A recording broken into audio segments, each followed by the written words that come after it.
Hi friends, welcome to my channel. ನೀವು ನೋಡ್ತಾ ಇದ್ದೀರಾ ಸಿರಿ ಮಿನಿ ವ್ಲಾಗ್. ನೀವು ನಮ್ಮ ಚಾನಲ್ಗೆ ಹೊಸಬ್ರಾಗಿದ್ದರೆ ದಯವಿಟ್ಟು ಸಬ್ಸ್ಕ್ರೈಬ್ ಮಾಡ್ಕೊಳ್ಳಿ. ನೋಡಿ ನಮ್ಮೂರಲ್ಲಿ ಮಳೆ ಹೇಗಾಗ್ತಾ ಇದೆ ಅಂತ. ಸೊ ಮಳೆಗಾಲದಲ್ಲಿ ಮಳೆ ಹೀಗೆ ಬರ್ತಾ ಇರುತ್ತೆ. ಹಿಂದಿನ ದಿನ ನಾನು ಎಲ್ಲ ಕೆಲಸ ಮಾಡಿಕೊಂಡು ರಾತ್ರಿ ಮನೆಗೆ ಹೋಗಬೇಕಾದ್ರೆ ಎಲ್ಲ ಹಾಗೆ ಇಟ್ಟು ಹೋಗಿದ್ದೆ. ಹಾಗಾಗಿ ಅದನ್ನೆಲ್ಲ ಒಂದ್ಸರಿ ಕ್ಲೀನ್ ಮಾಡಿಕೊಂಡು ಬಟ್ಟೆ ಹೊಲಿಯೋಕೆ ಕುತ್ಕೊಳ್ಳೋಣ. ನಿನ್ನೆ ದಿನ ನಾನು ಒಂದು ಬ್ಲೌಸ್ ಕಟಿಂಗ್ ಮಾಡಿಟ್ಟಿದ್ದೆ, ಆದರೆ ಅದನ್ನು ಹೊಲ್ದಿರಲಿಲ್ಲ. ಲೇಟ್ ಆಗಿತ್ತಲ್ಲ, ರಾತ್ರಿ ಮನೆಗೆ ಹೋಗ್ಬೋದು, ಟೈಮ್ ಆಗಿಬಿಡತ್ತೆ ಅಂತ ಹೇಳ್ಕೊಂಡು ಹಾಗೆ ತೆಗ್ದಿಟ್ಟು ಹೋಗಿದ್ದೆ. ಅದನ್ನು ಇವತ್ತು ಪೂರ್ತಿ ಮಾಡೋಣ. ಇವಾಗ ಹಬ್ಬದ ಸೀಸನ್ ಅಲ್ವಾ, ಒಂದಲ್ಲ ಒಂದು ಬಟ್ಟೆಗಳು ಬರ್ತಾನೇ ಇರತ್ತೆ. ಟೇಲರ್ಸಿಗೆ ಈಗ ಸೀಸನ್ ಸ್ಟಾರ್ಟ್ ಆಯಿತು ಅಂದರೆ ಟೈಮೇ ಸಿಗೋದಿಲ್ಲ. ಅವರ ಮನೆ ಕೆಲಸ ಮಾಡಿಕೊಂಡು ಮಕ್ಕಳನ್ನು ನೋಡಿಕೊಂಡು ಸೊ ಬಂದಿರೋ ಕಸ್ಟಮರ್ಗಳ ಬಟ್ಟೆನೂ ಹೊಲ್ಕೊಂಡು ಟೈಮ್ ಹೊಂದಿಸೋದು ತುಂಬ ಕಷ್ಟ ಆಗತ್ತೆ ಅವರಿಗೆ. ಅದಲ್ಲದೆ ನಾನು ಅಂಗಡಿ ಕೂಡ ಮಾಡಿದ್ದೀನಲ್ವಾ, ಹಾಗಾಗಿ ಕೆಲಸ ಜಾಸ್ತಿನೇ ಆಗತ್ತೆ. ಮನೆಯಲ್ಲೂ ಮುಗಿಸ್ಕೊಂಡು ಸಿರಿನ ನೋಡಿಕೊಂಡು ಇಲ್ಲಿ ಬಟ್ಟೆನ ಹೊಲ್ಕೊಂಡು ಕಸ್ಟಮರ್ನೆಲ್ಲ ಹ್ಯಾಂಡ್ಲ್ ಮಾಡೋದು ಕಷ್ಟ. ನಾನು ಈ ಥರ ಮಧ್ಯಕ್ಕೆ ಯಾಕೆ ಮಾರ್ಕ್ ಹಾಕ್ತೀನಿ ಅಂದರೆ ಸೆಂಟ್ರ್ ಪಾಯಿಂಟ್ ಪಟ್ಟನ ಸಿಕ್ಬಿಡಲಿ ಅಂತ ಹಾಕ್ಬಿಡ್ತೀನಿ. ಅಂದರೆ ಸ್ಟಿಚ್ ಆದಮೇಲೆ ಫಿಟ್ಟಿಂಗ್ ಮಾಡಬೇಕಾದ್ರೆ ಮಾರ್ಕ್ ಹಾಕೊಳ್ತೀವಲ್ಲ, ಆಗ ಮತ್ತೆ ಫೋಲ್ಡ್ ಮಾಡಬೇಕು ಅನ್ನೋ ಅವಶ್ಯಕತೆನೇ ಇರಲ್ಲ. ಸೆಂಟ್ರ್ ಪಾಯಿಂಟ್ ಸಿಕ್ಬಿಡತ್ತೆ. ಅದೇ ಸೆಂಟ್ರ್ ಪಾಯಿಂಟಿಗೆ ಟೇಪ್ ಇಟ್ಕೊಂಡು ಅಳತೆ ತಗೊಬಿಟ್ರೆ ಕೆಲಸ ಈಸಿ ಆಗಿಬಿಡತ್ತೆ.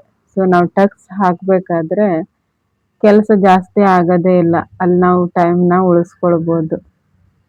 ಹಾಗಾಗಿ ನಾನು ಟೇಪಲ್ಲಿ ಅಳತೆ ಮಾಡಬೇಕಾದ್ರೆ ಅದೇ ಮಾರ್ಕ್ ಮೇಲೆ ಇಟ್ಕೊಂಡು ಅಳತೆ ಮಾಡಿಬಿಡ್ತೀನಿ.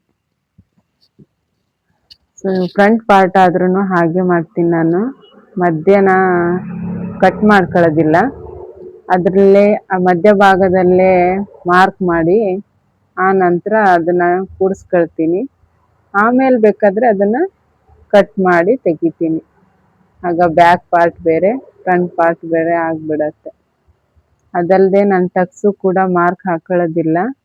ನನಗೆ ಎಷ್ಟು ಉದ್ದ ಬೇಕೋ ಅಷ್ಟು ಉದ್ದಕ್ಕೆ ಅಷ್ಟೇ, ಎಷ್ಟು ಇಂಚ್ ಇರುತ್ತಲ್ಲ ಅಷ್ಟು ಇಂಚಿಗೂ ಅಷ್ಟೇ ಮಾರ್ಕ್ ಹಾಕ್ಕೊಳ್ತೀನಿ. ಆದರೆ ಡೈಗ್ರಾಮ್ ಎಲ್ಲ ಮಾಡ್ಕೊಳ್ಳೋದಿಲ್ಲ. ಯಾಕಂದರೆ ಸ್ಟಿಚಿಂಗ್ ನಮ್ಗೆ ಬರೋದ್ರಿಂದ, ಪರ್ಫೆಕ್ಟ್ ಆಗಿರೋದ್ರಿಂದ ಪ್ರತಿ ಸರಿನೂ ಮಾರ್ಕ್ ಹಾಕ್ಕೊಂಡು ನಾವು ಕುತ್ಕೊಳ್ಳೋಂಗಿಲ್ಲ. ಹಾಗಾಗಿ ಡೈರೆಕ್ಟ್ ಸ್ಟಿಚ್ ಮಾಡಬೇಕಾದ್ರೆ ಎಷ್ಟು ಇಂಚ್ ಬೇಕು ಅನ್ನೋದನ್ನು ನೋಡ್ಕೊಂಡು ಮಾತ್ರ ಮಾರ್ಕ್ ಹಾಕಿ ಸ್ಟಿಚ್ ಮಾಡಿಬಿಡ್ತೀವಿ. ನೀವು ಕೂಡ ಹಾಗೆ ಮಾಡ್ಬೋದು. ನೆಕ್ಸ್ಟ್ ವಿಡಿಯೋದಲ್ಲಿ ನಾನು ಕೂಡ ಬ್ಲೌಸ್ ಸ್ಟಿಚಿಂಗ್ ಹೆಂಗೆ ಮಾಡಬೇಕು ಅನ್ನೋದನ್ನು ವಿಡಿಯೋ ಮಾಡಿಬಿಡ್ತೀನಿ. ತುಂಬ ಸರಳವಾಗಿ ನಾನು ಬ್ಲೌಸ್ನ ಹೊಲಿಯೋದು, ಕಷ್ಟ ಆಗೋ ರೀತಿಯಲ್ಲಿ ನಾನು ಬ್ಲೌಸ್ ಹೊಲಿಯೋದೇ ಇಲ್ಲ. ಒಂದ್ಸರಿ ಬ್ಲೌಸ್ ಕಟಿಂಗ್ ಮಾಡಿಕೊಂಡು ಸ್ಟಿಚ್ ಮಾಡೋಕೆ ಕುತ್ಕೊಂಡೆ ಅಂದರೆ 1 ಅವರಲ್ಲಿ ನನಗೆ ಬ್ಲೌಸ್ ಮುಗಿದ್ಬಿಡತ್ತೆ. ಸೊ ನೋಡಿ, ಹೀಗೆ ಹಬ್ಬದ ಸೀಸನ್ ಆಗಿರೋದ್ರಿಂದ ಮಧ್ಯ ಮಧ್ಯ ಬಂದು ಬಟ್ಟೆಗಳನ್ನು ಕೊಡ್ತಾನೆ ಇರ್ತಾರೆ. ಹಾಗಾಗಿ ನಮಗೆ ಟೈಮ್ ಪಿಕಪ್ ಮಾಡೋದು ತುಂಬ ಕಷ್ಟ ಆಗಿಬಿಡತ್ತೆ. ಸೊ ಬ್ಯಾಕ್ ಪಾರ್ಟ್ ರೆಡಿ ಆಗದೆ, ಫ್ರಂಟ್ ಪಾರ್ಟ್ ಕೂಡ ರೆಡಿ ಆಗೋ ಸ್ಟೇಜಲ್ಲಿದೆ. ಅಷ್ಟರಲ್ಲಿ ಮಧ್ಯ ಮಧ್ಯ ಒಬ್ರಲ್ಲ ಒಬ್ರು ಬರ್ತಾನೆ ಇರ್ತಾರೆ. ಸೊ ಅದನ್ನು ನೋಡಬೇಕು, ಇಲ್ಲಿ ಕೆಲಸನೂ ಮಾಡಬೇಕು. ಹಾಗಾಗಿ ನಮಗೆ ಟೈಲರ್ ಕಷ್ಟ ಯಾರಿಗೂ ಬೇಡ ಅಲ್ವಾ. ನೋಡ್ರಿ, ನಾವು ಕೆಲಸ ಮಾಡ್ತಾ ಇರ್ತೀವಿ ಇಂಟ್ರೆಸ್ಟಿಂದ, ಅಷ್ಟರಲ್ಲಿ ಯಾರಾದರೂ ಒಬ್ರು ಬಂದು ಡಿಸ್ಟರ್ಬ್ ಮಾಡ್ತಾನೇ ಇರ್ತಾರೆ. ನಮ್ಮ ಸಿರಿನೂ ಅಷ್ಟೇ ಕಾಟ ಕೊಡ್ತಾ ಇರ್ತಾಳೆ ಅವಾಗವಾಗ. ಆದ್ದರಿಂದ ನನ್ನ ಕೆಲಸ ಮಾಡೋಕ್ಕೆ ಕಷ್ಟ ಆಗ್ಬಿಡತ್ತೆ. ಆದರೂ ಏನು ಮಾಡೋಕ್ಕಾಗಲ್ಲ, ಮಾಡಲೇಬೇಕಲ್ಲ. ನೋಡ್ರಿ, 1:30 ಆಗೋಯ್ತು. ಸೊ ಹಿಂದಿನ ದಿನದ ಕೆಲಸ ಈಗ ಮುಗೀತು. ಈಗ ಇವತ್ತಿನ ಕೆಲಸ, ನನಗಿವತ್ತು 4 ಬ್ಲೌಸ್ ಹೊಲಿಲಿಕ್ಕಿದೆ. ಅರ್ಜೆಂಟ್ ಕೊಡಲೇಬೇಕು ನನ್ನ ಕಸ್ಟಮರ್ಗೆ. ಸೊ ಹಿಂದಿನ ಬ್ಲೌಸ್ ರೆಡಿ ಆಗದೆ, ಅದನ್ನು ನಾನೀಗ ಕೈ ಕೆಲಸಕ್ಕೆ ಕೊಟ್ಟು ಕಳಿಸ್ತೀನಿ. ಇದು ಸಾದಾ ಬ್ಲೌಸು, ಸಂಜೆ ಬಂದು ತೊಗೊಂಡು ಹೋಗ್ತೀನಿ ಅಂದಿದ್ರು ಅವರು. ಅದಕ್ಕೆ ನಾನೀಗ ಕಟ್ ಮಾಡಿ ಎಲ್ಲ ರೆಡಿ ಮಾಡಿ ಇಟ್ಕೊಳ್ತೀನಿ. ಆ ನಂತರ ಅದನ್ನ ಹೆಮ್ಮಿಂಗ್ ಕೂಡ ಮಾಡಿ ಅವರಿಗೆ ಕೊಟ್ಟು ಕಳಿಸ್ಬಿಡ್ತೀನಿ. ಈ ಕಟ್ ಮಾಡೋ ಗ್ಯಾಪಲ್ಲಿ ಸಿರಿ ನೋಡ್ರಿ ತರಲೆ ಹೆಂಗ್ ಮಾಡ್ತಾ ಇದ್ದಾಳೆ ಪಾಪ. ನನ್ಗೆ ಅಂಗಡಿಲಿ ಒಬ್ರು ಕಸ್ಟಮರ್ ಬಂದಿದ್ದಾರೆ ಪಾಪನ್ ಕರ್ಕೊಂಡು. ಅವಳ ಜೊತೆ ಸಿರಿ ಆಟ ಆಡ್ತಾ ಇದ್ದಾಳೆ. ಅವಳು ಆಟ ಆಡ್ತಾ ಇದ್ರೆ ಮಾತ್ರ ನನ್ನ ಕೆಲಸ ಆಗೋದು, ಇಲ್ಲ ಅಂದರೆ ನನ್ನ ಕೆಲಸ ತುಂಬ ಕಷ್ಟ ಆಗ್ಬಿಡತ್ತೆ. ಆದರೂ ಪಾಪ ಅವಳು ನನಗೆ ಡಿಸ್ಟರ್ಬ್ ಮಾಡೋದು ತುಂಬ ಕಡಿಮೆ. ಒಂದೊಂದು ಸಾರಿ ತುಂಬ ಕಾಟ ಕೊಡ್ತಾಳೆ, ಒಂದೊಂದು ಸಾರಿ ಸುಮ್ಮನೆ ಆಟ ಆಡ್ತಾಳೆ. ಅವಾಗವಾಗ ಏನಾದರೂ ತಿಂಡಿ ಕೊಡ್ತಾ ಇದ್ರೆ ತಿನ್ಕೊಂಡು ಸುಮ್ಮನೆ ಆಟ ಆಡ್ತಾಳೆ. ಅವಳು ಶಾಲೆಗೆ ಹೋಗ್ತಾ ಇದ್ರೆ ನನಗೂ ಸಮಸ್ಯೆ ಕಡಿಮೆ ಆಗಿಬಿಡತ್ತೆ.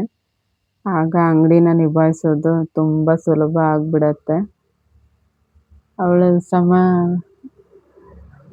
ತೊಂದರೆ ಕೊಡೋದ್ರಿಂದನೇ ನನಗೂ ಸ್ವಲ್ಪ ಕೆಲಸ ನಿಧಾನ ಆಗಿಬಿಡತ್ತೆ.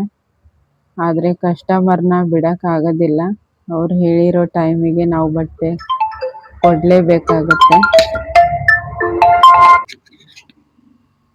ಕಟಿಂಗ್ ಮಾಡ್ಕೊಳ್ಳೋದೇನೋ ತುಂಬ ಈಸಿ, ಆದರೆ ಟೈಮ್ ಸಿಕ್ಕಾಪಟ್ಟೆ ಬೇಕಪ್ಪ. ಯಾಕಂದರೆ ಕೆಲಸ ನಿಧಾನ ಆದರೆ ರಾತ್ರಿ ಹೋಗೋಕ್ಕೂ ಲೇಟ್ ಆಗಿಬಿಡತ್ತೆ.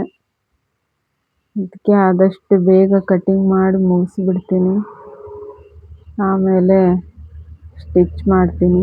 ಸೊ ವಿಡಿಯೋ ತುಂಬ ಲ್ಯಾಗ್ ಆಗುತ್ತೆ ಅಂತ ಹೇಳಿ ನಾನಿವಾಗ ಕಟಿಂಗ್ ಮಾತ್ರ ವಿಡಿಯೋ ಮಾಡಿ ಬಿಡ್ತಾ ಇದ್ದೀನಿ. ನೆಕ್ಸ್ಟ್ ವಿಡಿಯೋದಲ್ಲಿ ನಾನು ಸ್ಟಿಚಿಂಗ್ ಹೇಗೆ ಮಾಡಿದೆ ಅನ್ನೋದನ್ನು ತೋರಿಸ್ಕೊಡ್ತೀನಿ. ನಂದು ಬ್ಲೌಸಿಗೆ ಲೈನಿಂಗ್ ಇಲ್ಲ, ಹಾಗಾಗಿ ಆ ಬ್ಲೌಸ್ನ ನಾನು ಹಾಗೇ ಇಡ್ತೀನಿ, ಕಟಿಂಗ್ ಮಾಡಲ್ಲ. ಯಾಕಂದರೆ ಆಮೇಲೆ ಲೈನಿಂಗ್ ಪೀಸ್ ಇವಾಗ ಒಬ್ಬರಿಗೆ ತಗೊಬರೋಕ್ಕೆ ಹೇಳಿದ್ದೀನಿ. ಅವ್ರು ತಂದು ಕೊಟ್ಟ ಮೇಲೆ ಆ ಬ್ಲೌಸ್ನ ಕಟ್ ಮಾಡ್ತೀನಿ. ಅಲ್ಲಿವರೆಗೂ ಈಗ 2:30 ಆಯಿತು. ನಾವು ಕೂಡ ಊಟ ಮಾಡಿ ಸಿರಿಗೆ ತುಂಬ ಹಸುವಾಗಿರುತ್ತೆ. ಅದಕ್ಕೆ ಅವಳನ್ನು ಕರ್ಕೊಂಡು ಊಟ ಮಾಡಿಕೊಂಡು ಆ ನಂತರ ಹೊಲಿಯುವ ಕಾರ್ಯಕ್ರಮವನ್ನು ಮುಂದೆ ವರ್ಸೋಣ.